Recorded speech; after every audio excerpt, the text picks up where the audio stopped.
Magandang gabi mga lods. Naisipan ko lang na gumawa ng bagong video, no. Matagal-tagal na rin kasi ako hindi nakakapag-upload. So ito, no. Meron akong ginawang para sa passing touch sensor, Ito touch sensor. Yan. Medyo itong touch sensor ilalagay nyo to sa ilalim ng pairings, ilalim ng pairings para wala siyang switch kasi ito lang pagka diniinan mo yung pairings, itong katapat nitong touch sensor, yung pinaglagyan nyo nito, pag diniinan yung pairings, ito kagaya ng ganito. Yan.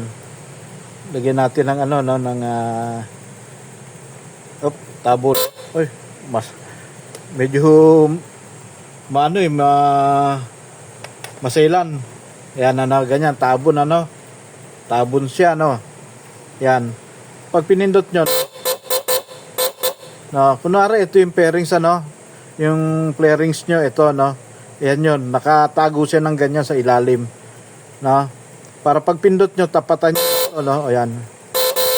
Yan. Tapos itong ginawa kong to, kasama na, parang 3-in-1 na siya. Dahil meron siyang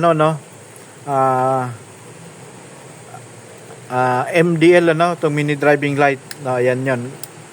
Yan, gumagana yan. Yan, Tapos, dito, sa busina, yung stock horn natin, nagdagdag tayo ng dual horn. So, bali ito ng ginamit ko, ito, yung pinaglumaan na to. Mahina lang to kasi tamang-tama, gabi na eh. Yung snail horn kasi medyo malakas. Makaka-istorbo na tayo. Ito, dito nga pala, tatandaan ninyo, ito, itong ginamit ko to, na 4-pin relay, Dito sa 4-pin relay, lagi ninyong tatandaan pag ganitong klase siya, ganito transparent kasi may ilaw yan. Ang 85, ito ganito yan eh. 85, ito 85, itong baba 30, tapos 86, itong 87. 4-pin siya kaya wala itong gitna, wala itong gitna. So ito lang itong 85. Yan, tatandaan nyo mga lods, like kung pinapaalala to sa mga vlog ko eh. Itong 85, yun ang gagawin yung ground, ground para hindi magka-problema yung itong wirings dito, kasi may ilaw to eh.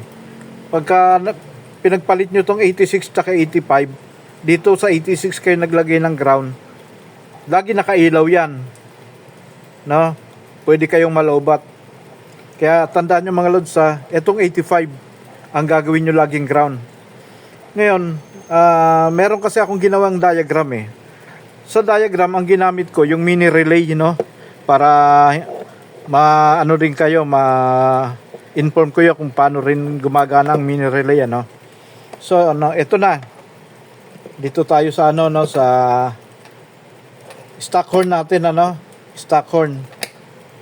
Pag pindot natin, ito hindi pa siya nakapindot. Hindi pa nakapindot tong natin. Halo switch natin, Hindi nakapindot, stock horn siya. Ngayon pag pinindot natin, ito dito siya sa dual horn, Yan. Kita ninyo yung ilaw, ito Yan yung sinasabi kong ilaw, Yan pag pindot. Yan, Kaya dapat ang gagamitin yung yung ground, itong 85 lagi, Hindi yung 86. Kasi yung 86 lagi nakailaw yan. Magkakaproblema yung malolobat kayo. Yan lang mga lods, gana naman yan eh. Yan. High and low. Tapos ito yung natin eh. Pinaka main event natin itong touch sensor niya. Ayan. So yan lang mga lods, pakita ko sa inyo yung diagram na ginawa ko, Yan. Paki-screenshot na lang. Dito sa diagram na ginawa ko, mini relay ang ginamit ko, makikita naman ninyo, Ito yung sinasabi ko na hindi dapat magkabaliktad, paano ba ito? Teka. Teka, turo ko sa inyo. Yan. Ito, no?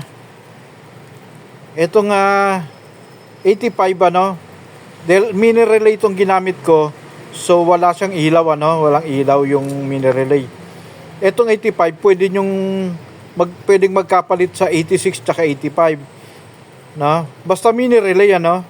Huwag lang ninyong lalagyan ng diode itong pagitan ng 86 tsaka 85. Yeah, so, itong 86 kasi tsaka 85, coil ito coil. Kailangan pasukan ng positive tsaka negative, ano? Kaya pwede siya magkabaliktad. Pero pagka pagka yung transparent relay ang gagamitin, kailangan itong 85, yun ang gagawin yung ground, ano? Itong